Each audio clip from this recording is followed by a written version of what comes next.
buen día. Mi nombre es Idalaya Cupicio. Soy estudiante de la Escuela Normal Superior de Hermosillo en la licenciatura de Enseñanza y Aprendizaje de las Matemáticas en Educación Secundaria de primer semestre. Integro el equipo 3 en la materia de razonamiento geométrico. El tema a abordar es la construcción y características de los triángulos con enfoque en la enseñanza.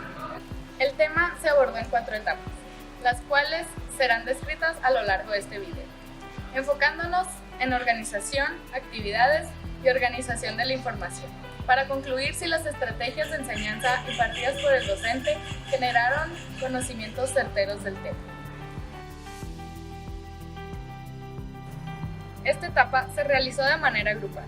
El profesor no dio información previa. Este fungió como medidor. Se socializaron los conocimientos previos al tema y la información obtenida se plasmó en una tabla. El profesor brindó la información necesaria para clasificar los triángulos según sus lados y sus ángulos.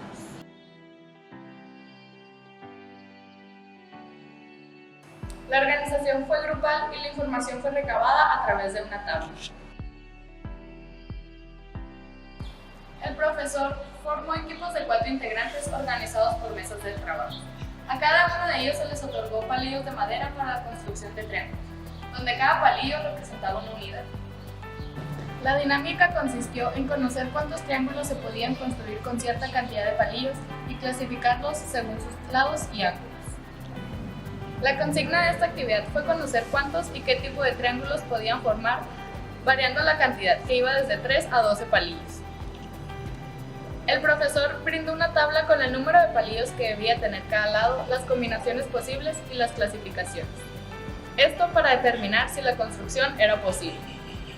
El maestro solicitó que las tablas se registraran en solo uno de los cuadernos de los integrantes del equipo. A partir de la información concentrada en las tablas individuales, se elaboró una tabla general con el total de triángulos posibles y su clasificación. Grupalmente se socializaron las tablas de todos los equipos para llegar a una general. El profesor solicitó una tarea de investigación enfocada en la clasificación de los triángulos según la amplitud de sus ángulos. De esta se obtuvieron las fórmulas generales para la clasificación de los triángulos: rectángulo, acutángulo y obtusángulo.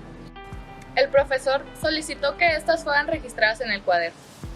Finalmente, se realizó una retroalimentación para aclarar dudas y llegar a una conclusión final sobre el tema.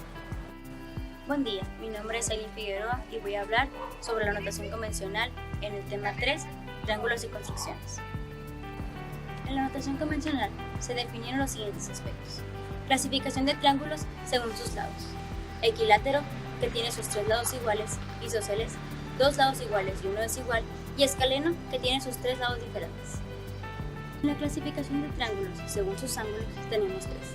Acutángulo, lo que quiere decir que todos sus ángulos son menores de 90 grados. Rectángulo, que posee un ángulo recto, es decir, de 90 grados, y obtusángulo con un ángulo mayor de 90 grados. En la obtención de las fórmulas para clasificar triángulos por sus ángulos según la longitud de sus lados, se define lo siguiente. En un triángulo acutángulo, la suma de los cuadrados de los catetos menos el cuadrado de la hipotenusa debe ser mayor a 0. En un triángulo rectángulo, la suma de los cuadrados de los catetos menos el cuadrado de la hipotenusa debe ser igual a 0. Y en un triángulo obtusángulo, la suma de los cuadrados de los catetos menos el cuadrado de la hipotenusa debe ser menor a 0.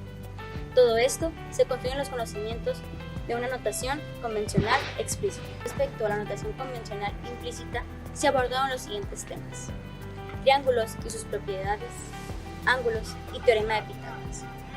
Durante las sesiones, el profesor utilizó herramientas como GeoGebra y PowerPoint. El grupo concluye que las estrategias utilizadas por el maestro fueron de vital importancia para que el tema quedara asimilado. La mezcla de estrategias convencionales y el uso de las TICs, así como la manipulación de material didáctico, como fueron los palillos para la construcción, fue óptima. Muchas gracias.